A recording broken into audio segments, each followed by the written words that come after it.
Технология сабагыбыздан кезектеги онлайн сабагыбызды баштайбыз. Бүгүнкү сабагыбыздын темасы жанышуу. Көкөрдүн түзүлүшүндө жанып кошулуулар.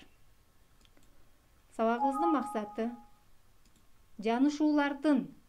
жанышууларды чиймелерди аткарууда колдоносуңар, тактыкка, тыкандыкта иштөөгө үйрөнөсүңөр.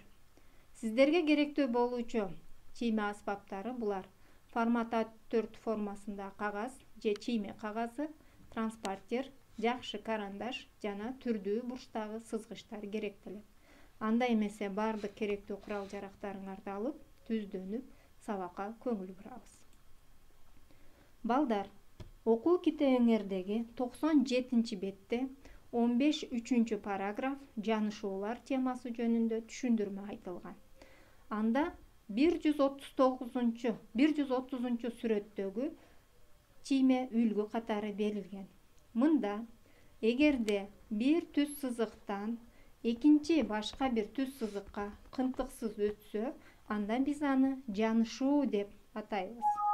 Бурчтагы тегерек тарттырылып жасалган. Түз сызыктар акырындык менен ийри сызыкка өткөн. Демек, түз сызыктардын акырындык менен ийри сызыктарга өтүшү бул эки түз сызыктын же эки айлананын арасында болушу мүмкүн.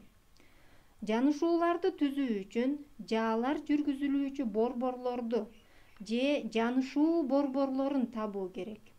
Жана ошондой эле түрдүү сызык экинчи түрдөгү сызыкка өтүүчү чекиттерди, башкача айтканда, жанышуу чекиттерин да табуу зарыл. Балдар, жанышуу чекити берилген түз сызыкка перпендикуляр болгон радиуста жатат. Мында окуу китебинде силерге кеңири түшүндүрмө берген. Эгер айланалар жанышса, анда бир айланадан экинчисине өтүү кынтыксыз болот. Жанышуу чекити ал айланалардын борборлорун туташтыруучу түз сызыкта жатат. Бул эрежелер 131 сүрөттө көрсөтүлгөн. 131 сүрөттү карагыла. Мында жанышуу чекиттери белгиленген. Жанышуу чекиттери биринчи жана экинчи айлана менен жана ошол эки айлананын жанышуу чекити берилген.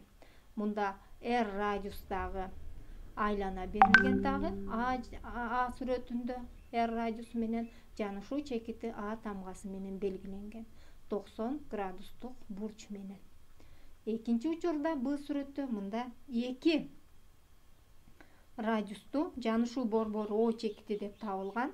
Ал чекит берилген түз сызыктарды R аралыкта жатууга тийиш жана ошол жерден эки түз сызыктын кесилишкен чегинде шартты канааттандыруусу зарыл деп эсептелген. Балдар, кесилүүчү эки түз сызыктын жанышуусун түзүүнүн жалпы ыкмалары. Биринчи, жанышуунун борбору О чекити табылышы керек. Экинчи, жанышуу чекиттерин табашыңар керек. Үчүнчү, циркулдун таяныч шыйрагын О чекитине коюп, жанышуу чекиттерин арасындагы берилген R радиусундагы жааны жүргүзөсүңөр. Ушул үч ыкманы пайдаланып, сиздер 132 сүрөт менен иштесеңер болот. Анда биринчи бөлүктө R радиусундагы жанышуу борбору табылган, борборду пайдаланып туруп, андан айлананы жүргүзүшкөн. Ошол аркылуу үчүнчү учурда анан бул экөөнү циркулдун таяныч чекитине коюп, R радиусундагы айлананы жүргүзгөн. Эми көкөрдүн түзүлүшүндөгү жанып кошулуулар.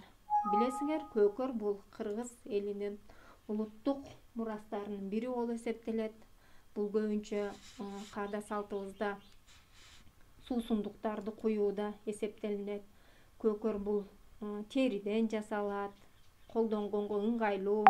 Көбүнчө аталарыбыз көкөрлөргө жакшы териден жасалган көкөрлөрдү атына байлап, суусундугун кошо камдап алып жүрүшкөн. Үйлөрдө көкөрлөрдү кымыз куюп иштетишкен. Эми көкөр чийүүдөгү негизги жанышуу эрежелери кайсылар? Кайсыл жерде жанышуу чекиттери берилип турат? Силер жогоруда көрүп турган сүрөттөрдүн ичинен каалаган бирөөнү жакшынакай кылып жейип, ошол жерден жанышуу борборлорун, жанышуу чекиттерин таап белгилейсиңер. Андай эмесе балдар, үйгө тапшырма 131-сүрөт